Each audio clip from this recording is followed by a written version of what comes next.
Well, they say that about 65% of kids have imaginary friends. And as we saw in Drop Dead Fred, they're often a great source of creativity. I know.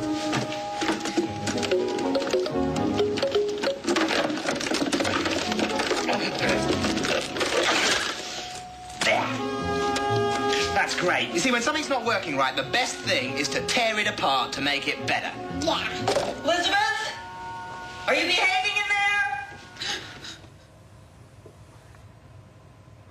But as a parent, when should you draw the line between make-believe and reality? Parenting expert Michael Gross joins me now. Morning to you, Michael. Good morning, Lisa. Well, I know I had an imaginary friend called Mary. Did you have one when you were a kid?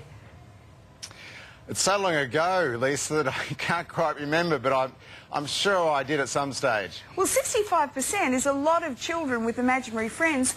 Is it a sign that they're lonely? No, not necessarily. It's actually a sign that they're creative. One of the things we know that kids get imaginary friends when they're about 4 or 5, which is the time when they start to become very social.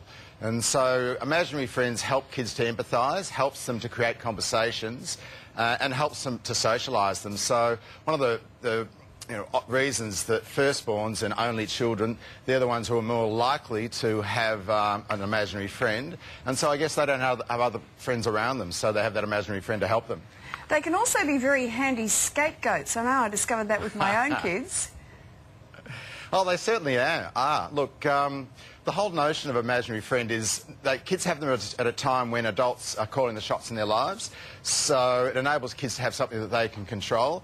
But also it enables the good child to have a naughty child. So, a lot of firstborns are really good and they can sort of act out with the naughty child.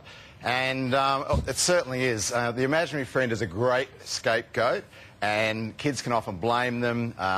There's also a more serious side as well, that sometimes they act out some fears through their imaginary friend, so they might not be afraid of the dark, but their imaginary friend is.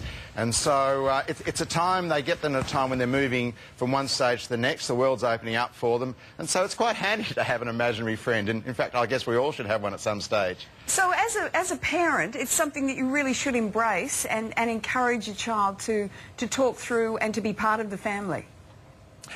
As a parent, it's always, it's a hard one sometimes when the imaginary friend, when fantasy sort of reaches reality. So a sense of humour is important. Make allowances for your imaginary friend, but very much stay grounded. Don't add to it. So if the imaginary friend is blamed for something, some imaginary friend, Mr. Bear was the one who made the mess. Well, Mr. Bear and you can go and clean up the mess. You might have to make allowances for them at the kitchen table, or sometimes make a chair in the car or seat in the car. But don't add to the imaginary friend. Stay very much grounded and allow it to be your child's fantasy, so to speak. OK, Michael. We always love chatting to you. Really good advice. Thanks for that. Thanks, Lisa.